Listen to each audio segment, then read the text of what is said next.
Wow. What do you think? I would have done this. Would you have failed it? Me too. As a teacher, it makes me angry. It does. It makes me very, very angry because this is not going to end up showing what students really know at the end of this, because there's so much stress in trying to look at some of these problems have 2 steps or 3 steps, and you got to hurry up and get it done, and the time's running against you, and you're not getting to see what they really know and what they really can do by the thing in these steps. And I think most of you were feeling the stress. Even though you could kind of tell the way I was talking, I said this really wasn't going to count for anything, but you still feel it. And what's your name? Franklin. Franklin? I heard you say this is bringing back memories. Yeah. They just remember the being in like high school and those ones just sweating. Yes. Just anticipating the test. I know it's not easy. I know it's not easy. And then you look at the first, and the temp ones. I hate it when they do that because They give you really easy ones on the sample. it's like, oh, okay, yeah, I know this one. I know this one. And then when we get to the fourth, the one is just like. What's really bad as a teacher I have seen is when the first one is hard, kids, they just completely shut down. Completely. But that's why I did this with you. Because my principal did it with me back in Illinois, and it was one of the best lessons I think I had. Now, I've been out of college for about 3 years, so I was still used to taking tests. I had to take, and y'all are testing. I mean, you're used to it. You're not that far removed from middle school, high school, it's bringing back memories. But when we get into the role of a teacher, it becomes a totally different thing. Because as a teacher, this is making her mad because she knows she's going to be judged on this score. And so we start lecturing and preaching to the kids and all this good kind of stuff, and we forget that feeling in that chair. I don't care, unless you're me, because I love standardized testing. I don't care who you are, there's some sort of nervousness that gets to you. If it's the other kids are finishing faster, and these North Carolina tests are long. They did shorten the math one this year, so there used to be a recommended time of 3 hours with a maximum of 4. So some kids would sit for 4 solid hours and test. They may get a bite to eat somewhere in the middle, but this year it's a recommended 2 hours with a maximum of 3. So they're shortening it a little bit. Where y'all looking like that? I remember maybe sitting there for like an hour, no, 2 hours probably. Felt like a lot longer though. It feels like the high school kids get done a lot faster. But those elementary kids, like when I was an elementary teacher, assistant principal, mother, they take, my girls would take to the 4th hour, the 3 hour and 59 minute. Just, yeah. it is crazy, crazy. So they're working on that. So math this year is shorter. Next year it should be ELA and hopefully science too. So they are shortening them. This is a pilot year. So this release item that you have, when the state makes a new test, they make multiple forms, and then they release one form as a teaching tool. But I think as a teaching tool, this is the best use of it just for us to remember what it feels like to sit in that chair. And like I said, y'all aren't that far removed, but you were still feeling it today. And this is not a math class. This is special education and human growth and development. But that's what I want you to remember is that feeling. So when you're teaching students, you remember that feeling, and you're not, because it gets to be very scary because I'm going to be judged on this. But you're not. I said it. You know what I'm trying to say. There was another thing I was going to say about that. It is a great tool to teach from when you see a kid struggling. So you can see, as a teacher, to help us prepare, that how they write the question. So it's not necessarily that you don't know how to add, subtract, or whatever one of these, I didn't even look at the problems, to tell you the truth. Whatever one of these problems we're testing you, you may know how to do that, but you don't know how to do it in the way that they word it. So as a teacher, it's a great tool for that, to help us see how they word it. But yeah, it's crazy. Now think about if you're a student with special needs and you get one of these, how that could even change. What is your special need? Oh, you want me to sit still for 4 hours? I'm other health impaired, I'm ADHD, and you want me to sit still for 4 hours and take a test. Or I have a transfer issue and I can't, it's hard for me to get the bubble on there, and then, you know, all different kinds of things. I just wanted you to put that in your mind. So you can close those and sit them to the side. You put your lives back on your tables. Not fun, right? Not fun. My principal did that at staff meeting. I was scared to death. You know, I will tell you folks too from they were, but it was 1988. They were piloting. It was a great test for English. They had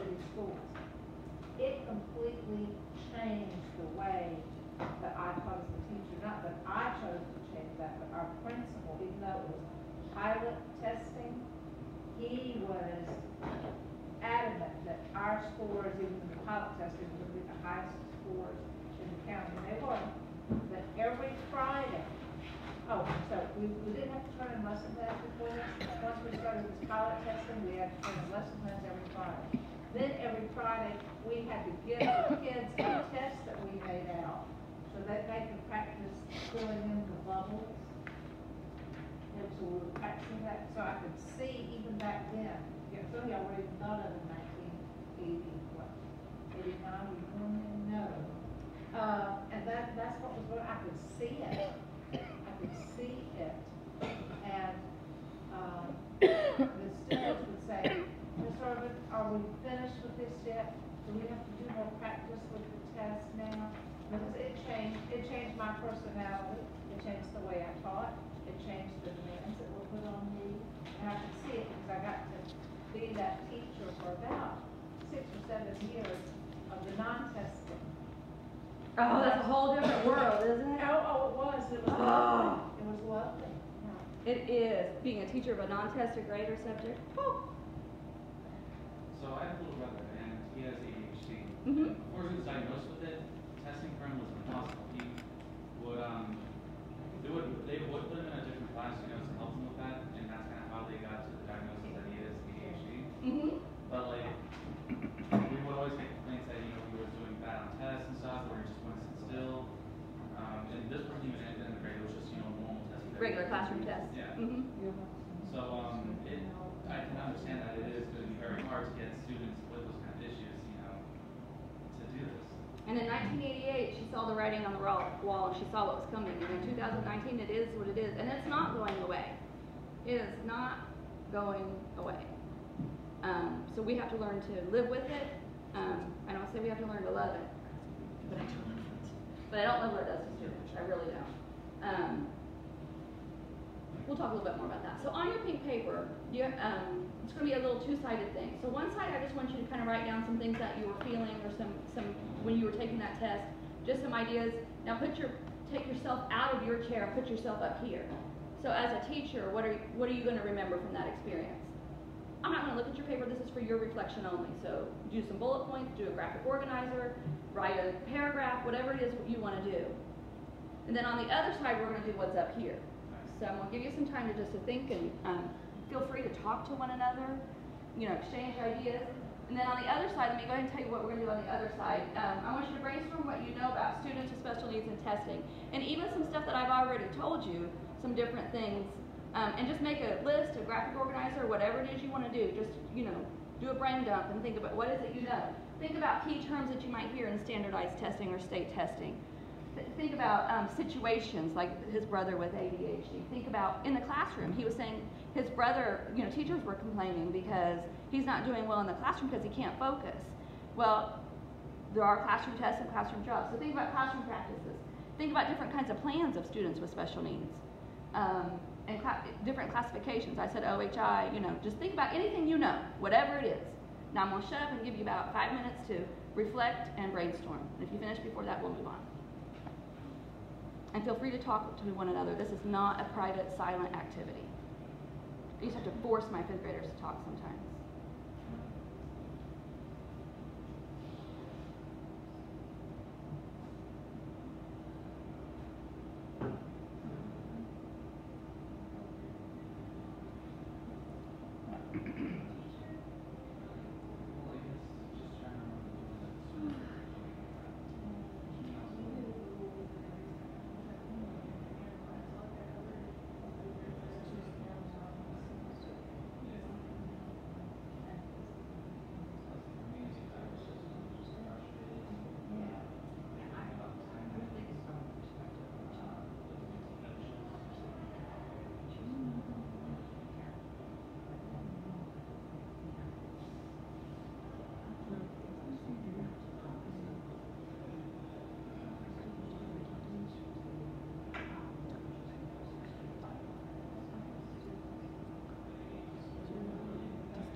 get like a writer, if you have the writing part, they write for them.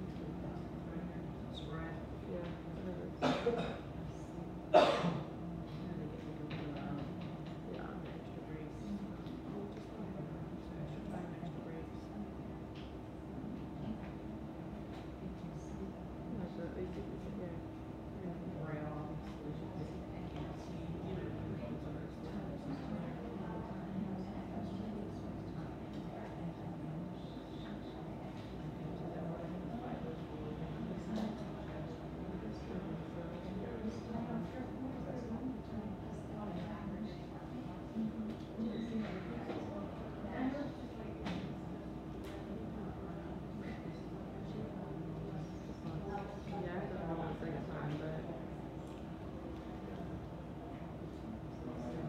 My little brother's almost the most frustrated, and not eager to go back.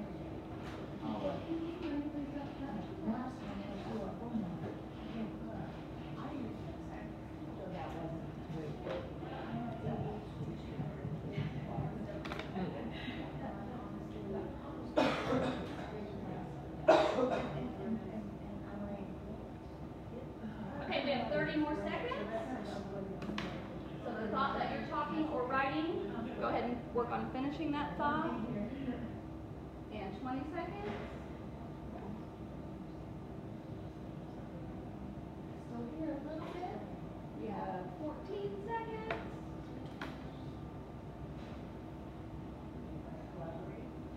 And 10, 9, 8, 7, 6, 5, 4, 3, 2, and eyes on me, please. Thank you very much. Good job. Now stand up, push in your chairs.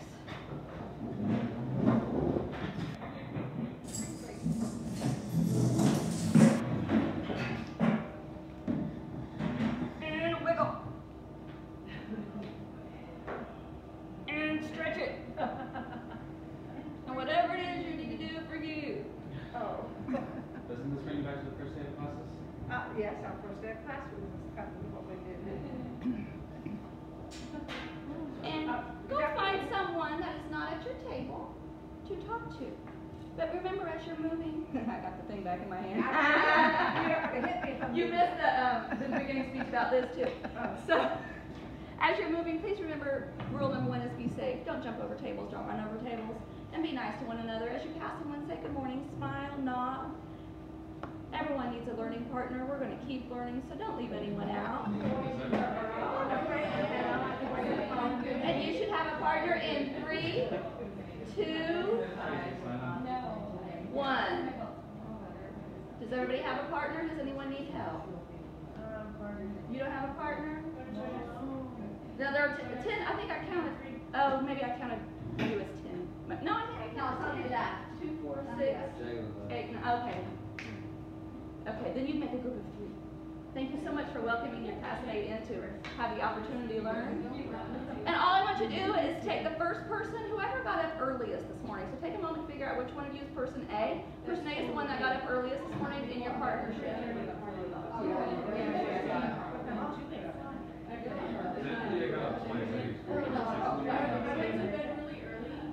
And clap once if you hear my voice. And person A, please raise your hand. That is the person that got up earliest in the group.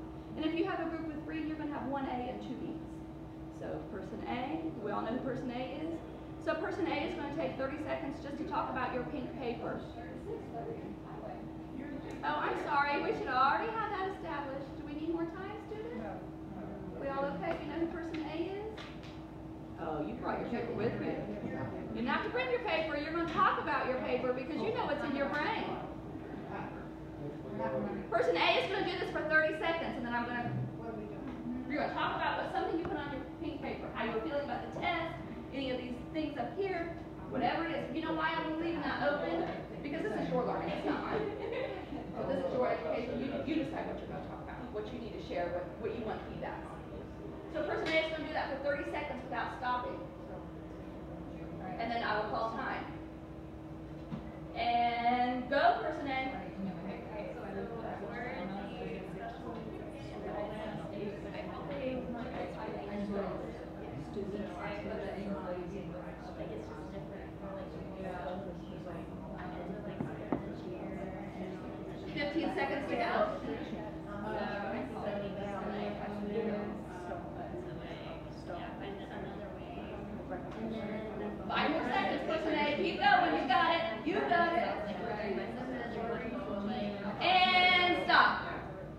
Good job, person A. Person B, say thank you for sharing. Person B, did you congratulate person A? Did you say thank you for sharing? Thank you for sharing. Person B, it is your chance to respond to them. You'll have 15 seconds to just share any thoughts or ideas about what person A said. And in ready, go person B. I kind of wish that I had you as a teacher then back then. Some of the teachers nowadays, they don't do those certain things, and they always don't feel prepared. And 5 seconds for person B. And stop. Finalize that thought. No, it's 15 for person B to respond to person A. Now, person B is going to share their pink paper thoughts for 30 seconds. We're going to do the same routine. Person A, say thank you for giving me feedback. I don't do it all the time. I gotta get right on it even. And go, person B. You're sharing your pink paper. Alright, so I just remember just having these flashbacks of being in high school, middle school, just testing and all that stuff. I remember just like sitting there, I was looking around, seeing if anyone else was on like another sheet of paper, or if they were just doing what they were doing, and then I kept second guessing myself. Like, did I do this one right? Is this how you do it? And just kept feeling the same frustrations that I know other students would be feeling too. 5 seconds to go, person B. And I just remember testing. And stop. Person A, tell person B thank you for sharing. And person A is going to get 15 seconds to respond to person B, starting now.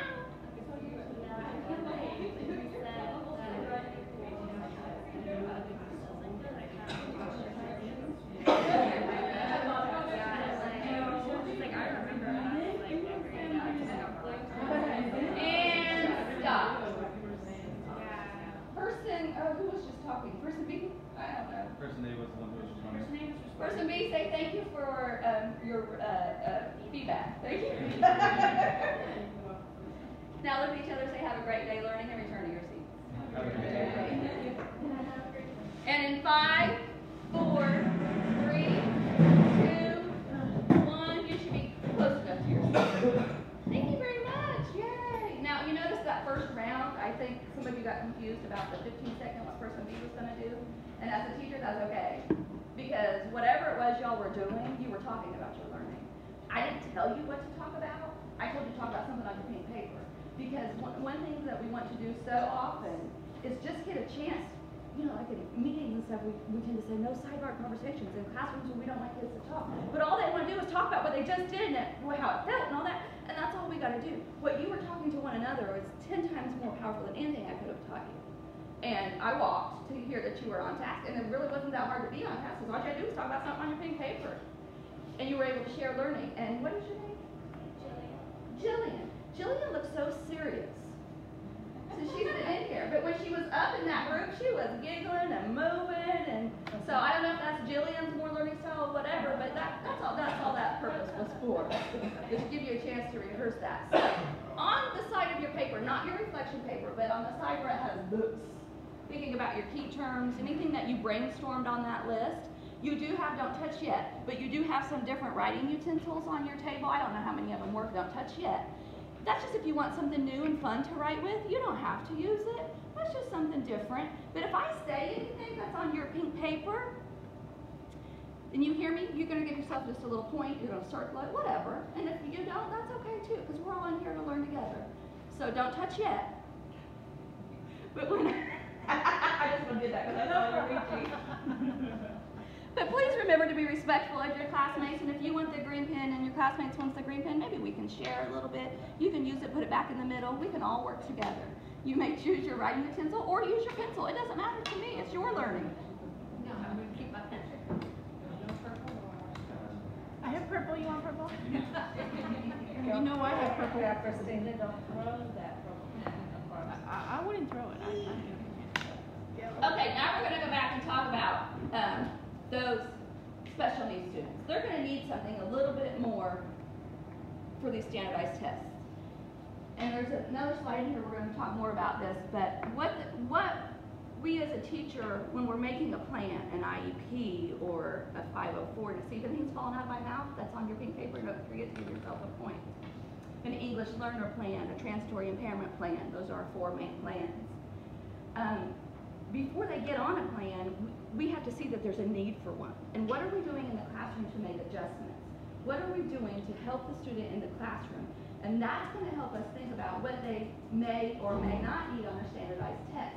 Now, it's not about what are we going to give some sort of accommodation on a standardized test. If you don't have the word accommodation written down on your pink paper, go ahead and add it and give yourself a point. Accommodations are not to, oh, well, you know, I think they'll do better if I give you this. Accommodations are made to level the playing field. What do you need to have an equal playing field? I was in a meeting, I'm going to tell that story in a minute when I get to this other side. So what are students routinely using in the classroom before we try to put something on an IEP? Even before we get that far, we've got to bring them to, you know, several different meetings, and you guys are all learning about that. But that is the preface. That is what we need to do. Now it's story time. I have a 13-year-old daughter who suffers from extreme anxiety. Each year gets a little bit worse. In elementary school, I happen to be the elementary assistant principal in the same school where I also taught. She was very well taken care of because they knew me. I left in 2nd grade, went to testing, woohoo! Left her there, that was not our neighborhood school, but left her there because they knew her and they would take care of her. Because she is very bright, she is gifted, she does very well, but she has anxiety, and I almost thought she was on the autism spectrum because noises and different things like that. Almost thought she had some ADHD qualities. She couldn't focus. Didn't really know what was going on because I didn't know what generalized anxiety disorder could do to a child in school. I've had anxiety all my life. I fake it all the time, like I am right now.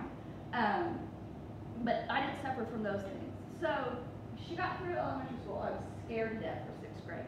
Started with a counselor. Pediatrician recommended a counselor, let's try this, gets her prepared for 6th grade. Soared through 6th grade without an issue. She would have some panic attacks at home, would cry over things. You know, one of them during 6th grade was, I have to have a job as an adult. Baby, you're 12. Why are we having a panic attack over that right now, today? Because that's what anxiety does to her. But she would hold it in until she got home and then release it, and that was our life. 7th grade, things started to change. So going to the counselor, let's try some different medicine because the medicine she had was giving her heartburn. We just quit using it. Let's try something different. We tried several things before we went back to medicine. Now she's having panic attacks at school. Had never done that. Now she would stress out at school, rub her eyes in elementary school. She'd be crying, but she'd pretend like she had allergies, you know. But never have panic attacks. And she started averaging 2 to 4 a month in 7th grade. What was going on with her? I don't know. She was still in weekly counseling. She was getting so much better in a lot of ways. Medication was helping in a lot of ways, but now she's having panic attacks at school. Part of it could have been that she was more comfortable expressing her anxiety. She's highly intelligent about the world. Like, she thinks of things and people that most adults don't, that I don't. So she sees everything. So I don't know what's going on in her little brain. So I asked, this is my routine. Open house, I go in as a parent, I wear my badge, and I'm an educator. You know, this is Madison, she's wonderful. I know all the parents say that, but this one really is wonderful. She was the kid that would, if you were having a bad day as a teacher, she'd bring you in a little stuffed animal the next day, a pet or something. But she was always thinking about everything, you know. So, I just want you to know she does suffer from anxiety, but you're not going to notice it. So, this is Madison, have fun, you know, great. Open house is full. They can't remember who Madison is. So, end of first quarter, parent-teacher conferences. I go in, oh, we love Madison, she's great, you know, she's quiet, but when she speaks, she's funny, and da-da-da-da-da, you know, yeah, I know, I love her too. But you know what? She suffers from extreme anxiety. And I'm like, no, she doesn't. Yes, she does. She hides it from you. And let me tell you some stories. So, I can tell a story. Madison can tell 2 or 3 of times that she has completely freaked out but hid it from the teacher. So now they're like, oh, well, she is a student with special needs that we just didn't really understand, didn't see it. We worked together till the Christmas break, we get it going. You know, now they understand her, they're addressing her needs a little better.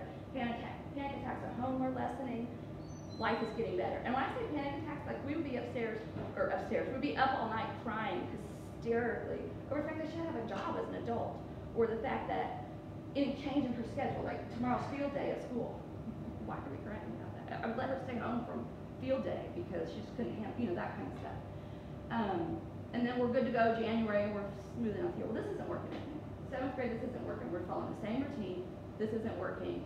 She's straight A, B's, good student again, never has gotten in trouble, but it's not working for her as a human. So I talked to, powers that be at Cumberland County Schools. I talked to her principal, assistant principal. They recommend maybe you should bring her to SST. Let's talk about her needs. Her teachers are doing great with her. Wonderful. All but one. Wonderful. They do wonderful things for her. But still, if this system isn't working, and she has to go through 8th grade, high school, blah, blah, blah, blah. Point of the story is she got a 504 plan, and now she has testing accommodations. The real point of the story is I didn't go in there for testing accommodations. She's never freaked out on a standardized test. She's never freaked out on a classroom test until 7th grade. But I went in there for classroom help for her. Something that she would know, she would have a safety net. One more little story. She was sitting in class one day. It was the teacher that takes her to lunch. In the cafeteria, the kids made a mess. As a teacher, you're going to get frustrated with these middle school kids. You know they know how to get food on the floor. Principal sees it. Now the teacher's extra upset. Takes them back to the class and lectures them. My daughter said from 10 until 12 after, but I don't really know how to do that math. And I'm like, well, that's 22 minutes. Lectured them for 22 minutes about making a mess in the cafeteria. This is a core subject, tested subject. But no matter what, how do those kids feel about her now? Here was the problem for Madison. If you pick up a pencil or you have anything in your hand, I'll write you up. She said it to the whole class. She didn't say it to your husband. She probably said it to over there who's going to, and I was going to try to pick up a pencil while I'm talking because you don't want to listen to my 22-minute lecture, but don't you dare. But Madison heard it. So she had a panic attack from that because she had she had a bracelet on and was able to flick her bracelet and just kind of spin that energy. That's why we got the 504. So teachers understand her, and so she has a safety net knowing, hey, it's okay if I have to twirl a pencil while I'm getting a lecture or, that kind of stuff. But her first thought when that teacher started that lecture was, I really feel bad for her. She's having a bad day, and it's just not right. But the teacher doesn't think that. So this is my point of this slide is, when we do testing accommodations, it's really about what do they need in the classroom that's going to help them have a level playing field, make them equal with others. And then we translate that over to standardized testing. Questions, comments, concerns, anything you want to say about any of my nice long story? I'd like to come talk about myself. I think sometimes that, like the classroom I was in this morning, there were all kinds of things going on with the teacher. Out of her seat, and ran over to me and said, it's not usually like this, it's not usually like this. I'm thinking, oh, but things messed up, it's not used to like this. You can't always go by the way things look. I like noise, I like movement. So you can't always go by the way things look, and as teachers, you can't always worry about what other people are thinking about the way things look.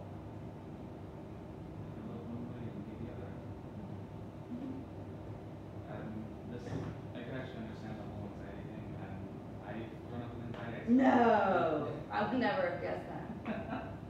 I've actually recently gone to get help for it because Thank you for that.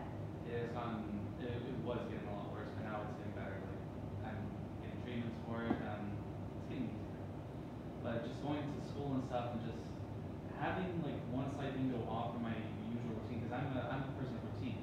It has to go this, and if it falls off that routine even for a split second, I'm freaking out trying to get it back onto the right track. Yeah. And that's why.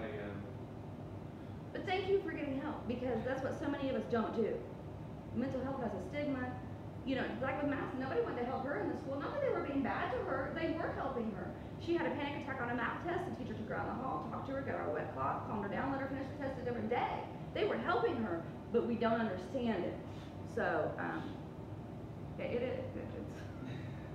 it can be debilitating. Her worst day was Mondays, because what are we going to do in classes? It's not your responsibility. It's the teacher's job to worry about what you're doing in class. You just go with the flow. But anybody else?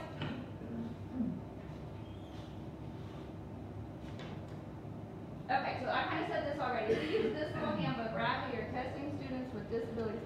The schools actually get a cuter little handbooky thing. Print mine from the internet. This is a public document, so you can go to DPI and just on their DPI site, just search testing students with disabilities, and you can find it and print it for yourself, or just save a PDF, couldn't think of the word, save a PDF copy. And this is what I was saying earlier, it's not about, he would do better if he had this. I had a third grade teacher, I was sitting in an IEP meeting. As an assistant principal, I went to every IEP meeting because they're gonna talk about testing accommodations, and I went with my book. Because they try to give the kids everything, and I understand that as a teacher, we wanna help them, and plus we're being judged by these scores. So, we want to give them everything we can. He's like, well, he was a third grader, never had a standardized test before, and he said, you know, I think he might like Marks and Book. Marks and Book, do you all know what that is? Marks and Book accommodation is when you don't have to use a bubble sheet. You just mark your answers in the book, and then later adults transfer it onto a bubble sheet for you. I think he might do well with that. I think he might like that. I think he might do better on the test. He doesn't have to worry about the bubble sheet. Well, does he have a disability that's causing, you know, some kind of transfer issue? Is there a disability or a reason why he can't? Not the fact that he would do better, but that's what standardized testing accommodations and classroom accommodations modifications are for. Can we level the playing field? Like the use of a wheelchair. That's what we're saying. Does he have to have Marks and Book? Does he have to have his wheelchair? Yes. Those kinds of things. So when we're thinking about that as teachers, we're not thinking about what we can do to get better test scores or what we can do. It's just a level the playing field. We would all do better with Marks and Book and read aloud and a separate room and music and licorice and, you know, all that, but that's not what the state's going to let us do. So what we're trying to do is level that playing field to give them equal access to the education. And feel free to chime in, especially anytime you want. So this is just some general accommodation information. I don't generally read these, but it's kind of small print for y'all. But this again is reiterating, the first bullet there is reiterating what I said. It's not appropriate to recommend provisions of accommodations during test administration to enhance student performance. It is, again, to provide equal access. It's a direct impact of their disability, and these are the there are actually three main categories, well I split one into two, that they may need for standardized testing. But what, again, I'm going to go back to, if you're doing these on standardized testing, you're doing these in the classroom. So they may need special print versions and these things, and I'm going to go through some more of those, so I don't have to read those to you.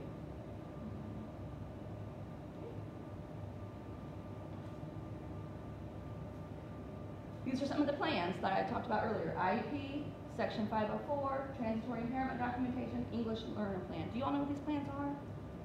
Questions about any of these plans? I know I'm speaking to a combined class, so I'm not sure what you've had and what you haven't had. So. I'm not too familiar with the Section 504 plan.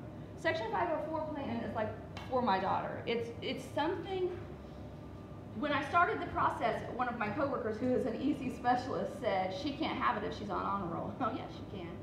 504 plan is something that is interfering with their daily living.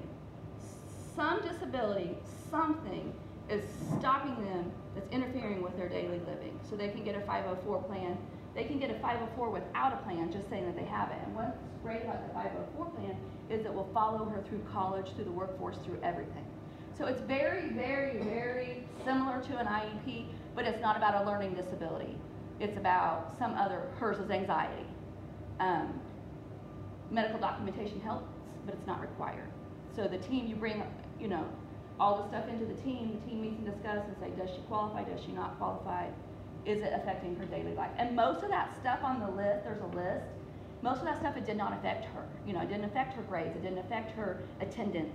She has a friend with anxiety that affects her attendance. You know, it doesn't affect this, but it affected her concentration, it affected her learning, it affected a lot of other things, even though she was still performing well. Good question. Yeah. It's my platform now. I just talked to somebody else on my head 504. And it is a federal plan, and it falls under all of the same laws and protections as an IEP under Student Disabilities Act. So when we talk in the testing world, we say the IEP plan trumps the 504 plan, but they'll never have both. They'll have one or the other. But you say that in front of EC people, they're like, our 504 plan is just as, you know, in front of social workers, that kind of stuff, as an IEP. So they're really level, but that's how testing lists them. Okay, stand up again.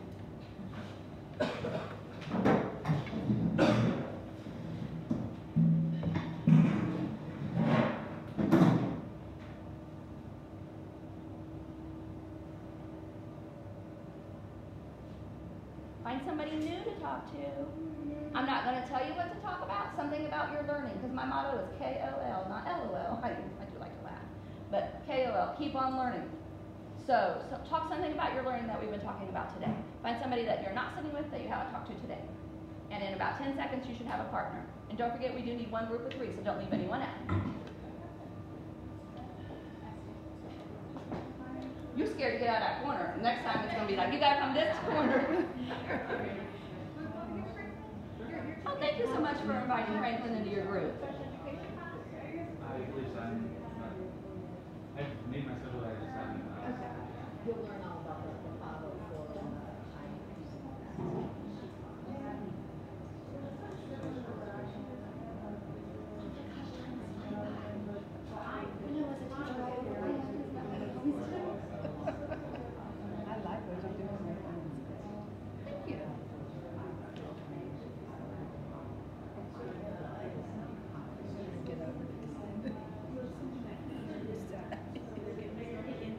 In about 10 seconds, so finish your thoughts. No.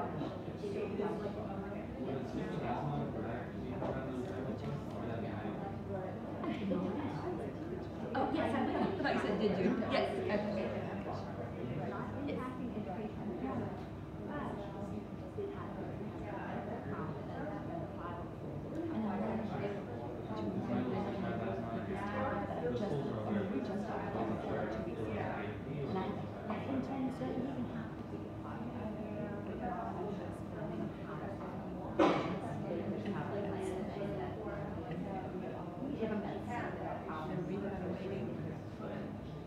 I think that's been longer than those 10 seconds, but I still hear lots of talking, so that's fine if you need more time. How about this, when you finish your thought, say thank you for the chance to learn today and start returning to your seats, then I'll know that you're finished with this part of your learning. Don't forget to thank each other. Thank you for the chance to learn with you. Now, I just looked at the clock. As a teacher, when I look at the clock, I always only look at the minute hand or the second hand, because you see I do seconds a lot. And I look at the minute hand because know when it gets to 45, we go to lunch. When it gets to 22, we go to this. I never watch the hour. And one time I actually packed my students up because we had a change in our schedule. And I packed my students up to go home an hour early. You know, now that we're packed up, we're going to have social studies. You know, like I played it off. But so I just looked at it and was like, oh my gosh, as a teacher, I have overplanned this lesson. So I have a lot more information on here that we're not going to have time to finish. But it's going to be okay. Because we're not about perfection. We're about learning. So what are some accommodations that can be used in the North Carolina testing process? That's what I'm going to show you. Earlier on the list you saw special print versions. So there is Braille. As a state, we are switching from English to something or something to English, American to English. Or I can't remember which one we're doing right now. But the state is in the process of switching. So students can have tests in Braille. Large print edition with, you know, students that have sight issues. One test item per page, which is larger than large print, and then they can even have large print one test item per page, and that takes up about half this table when they get that packet. It's literally one item per page, and then it's blown up. And those students don't use bubble sheets. They'll usually get marks in both accommodation as well, because if they can't see the bubble. So they are enormous. And you can see these accommodations, we're not going to just give those to anyone. Like, oh, maybe Mark's book will help him. Well, maybe large print. Would you like to have a large print? Yeah. You can see that these are necessary. It's this next slide where teachers start getting a little whatever. And what I remind teachers all the time is, are you doing this in the bathroom? Every note that you're making for tape, are you blowing them up large print? Are you doing this? Are you doing that? You know, and the county does provide like large print textbooks and that kind of stuff. But that's what we have to remember. We're not just about getting good test scores. What are we doing for the child in the classroom? Y'all might need large print for this. So assistive technology devices is really anything. It's not just technology. If you need a pencil grip, because the pencil will roll off the table, or the child can't hold the pencil, and if it rolls off the table or distracted something, pencil grip is considered assistive technology. So it's not what we consider technology, it's anything that's different. And that's the first bullet. We talked about Braille. Dictation to scribe is not used very often at all. Yes? Seating arrangements. Like if they're used to like the alternative seating, Yes. do they get to have that during the test as well Yes. too? Would that be Has to be fall in their under the plan. assistive technology? It is assistive, like the Yeah, like the ball that the they're sitting on, or those little whatever. bouncy Yeah. things, or the bicycle pedal thing, Mhm. which becomes imperative that they're using in the classroom, because we don't want anybody to be distracted, anybody else in the classroom to be distracted. There is a process, but yes, they can have it. So what about if, Clipboards, like we the had whole one last year had to have a class clipboard.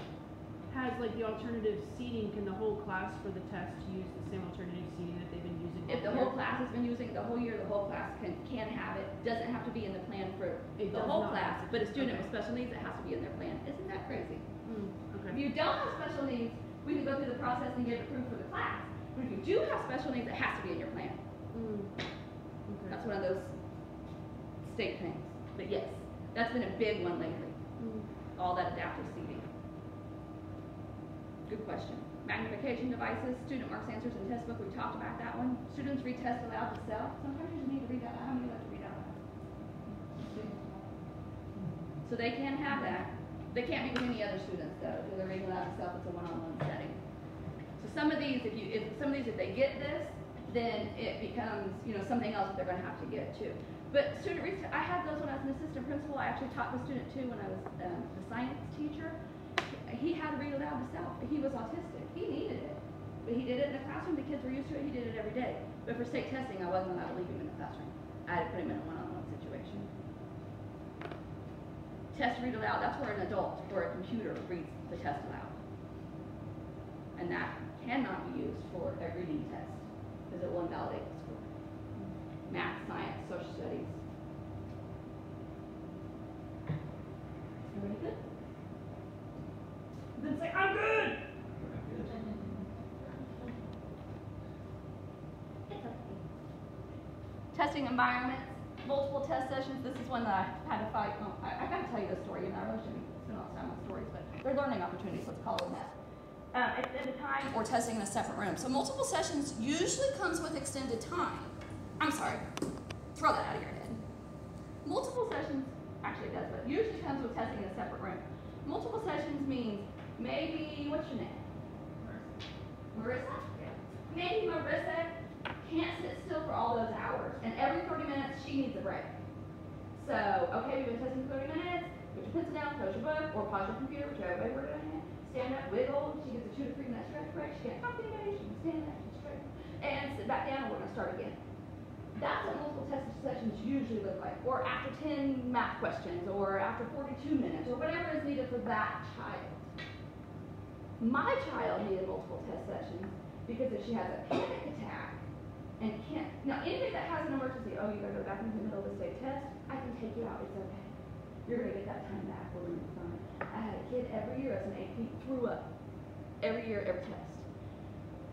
Ms. Cox, Brian needs you, okay, come on Brian, walk him out, pause his test, let him throw up, get a drink of water, walk him around campus a couple times, put him back in.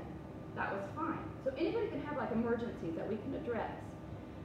But for Madison, if she has a panic attack and can't get herself back together to get back in there, then we call that an irregularity. We have to cancel the test, wait 5 days, and then she starts all over, unless she has multiple testing sessions. So her school had never heard of it done that way. Didn't want to give her multiple testing sessions because they just didn't know what it looked like. How were they going to address it in the classroom? But she's already getting in the classroom. I told her she had that panic attack on the math test. The teacher let her finish it later. She already had that session. They were already doing it, and that's the evidence that we used. So we talked about it, worked through it. What's it going to look like? It's extended time is anything beyond that 4 hours or that 3 hours. So everybody gets that 3 to 4, whatever one it is. If we're changing that, then maybe you need 30 extra minutes or 45 extra minutes or something like that because maybe you do. Very rarely, teachers will give this. Will want kids to have extended time often. Teachers don't give extended time. When I call time for time, often in the classroom. Testing in a separate room, in a classroom, you really can't remove them from a room every time. But you give them a special area. You can put them at a back table in a corner. If we're doing read aloud, I have to do that in the classroom for every test. So these are kind of things that are referring back to the classroom. But for standardized testing, they actually have to be pulled out of the classroom. Multiple sessions, I said, usually goes with separate room. But part of Madison's anxiety is you can't pull her out of the classroom, put her in a closet with somebody she doesn't know. That's not going to work for her. So you got to really think about an individual child. Okay. And then there's also the consideration that maybe they can't take a standard EOG, EOC, whatever level it might be. Maybe they need an alternate test. The state has alternate tests for severely handicapped students. We used to have Extend 2 that 2% of the population could use. It was like a shorter EOG. Federal government said that didn't fly, so North Carolina had to get rid of it. Now we have Extend 1, and we have other versions of alternate tests. The one means 1% of our population should only be on. These are severe cases. They are not being taught on the regular curriculum. They will not get a regular, they will not get a regular high school diploma. They will get a certificate of completion. So these considerations have to be thought. I'm not going to go into all that because it's 1%. You'll learn more about that. Let's be honest.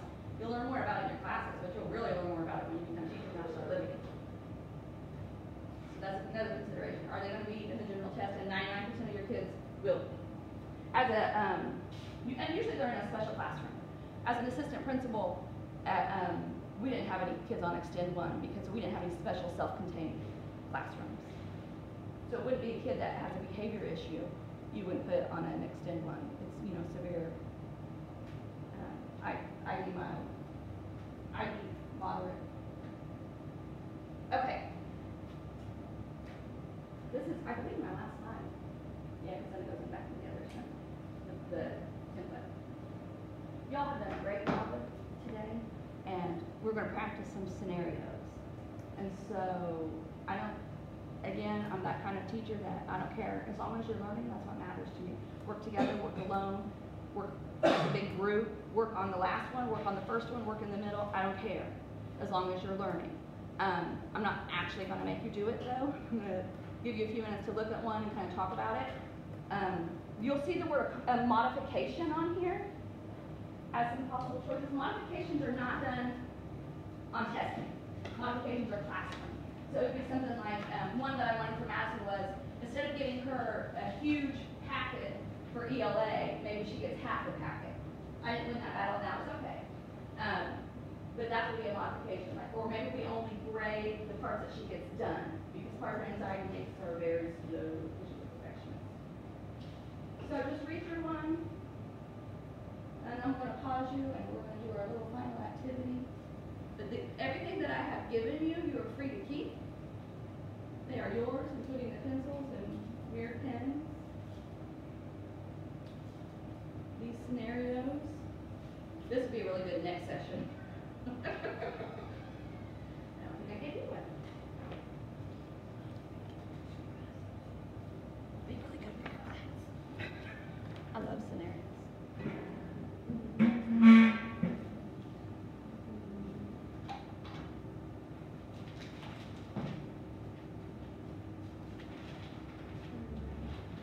Most of you are reading that first one. I can see, because we're just so drilled into that we start with number 1. So what do you think about number 1? Is that an accommodation or a modification? It's a modification. Do you think there might be any other ways to address her needs? Think about state testing. There's not spelling tests on state testing, but spelling is obviously an issue with reading. So is there anything for state testing that we think she might need?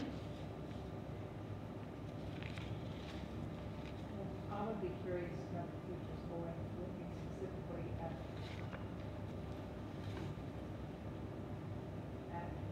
is there a trend in the words that she misspells, and what words does she continue to misspell over and over again? And is she spiraling back again for those words to add to the new list? And I would let her know if she can read them. Like, if she get them in context. Is it just spelling, or is it, And then especially texture, that's what I would do. I would say that she needs more accommodations on the testing, maybe allow this not reading. maybe, did you say extended time? Sorry. Did you say extended time? No, I didn't. Maybe some extended time. Because on the state test, we can't cut the test in half. We can't eliminate some of the tests like they're doing in the classroom, but maybe on the state test, she's going to need longer. Or maybe on the state test, she's going to need multiple sessions. She's going to be able to handle a little bit today, a little bit tomorrow, or 30 minutes at a time, like Marissa. Am I right? Okay. Like our pretend Marissa accommodation was. Okay. That's for you to keep. Look at your pink paper for me. the side where you brainstormed and you're supposed to be giving yourself, points and you probably forgot completely about it. And usually I say, hey, did I say something you just said, give yourself a point. But look at it and see if you deserve any more points. Count your points and then add 3 to 5 words to it that you heard today that you didn't have on there. So add 3 to 5 words today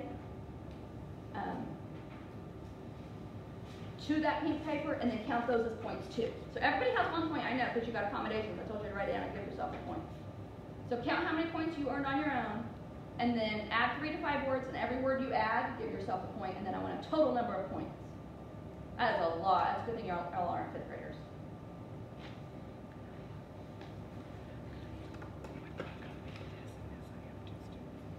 Yeah.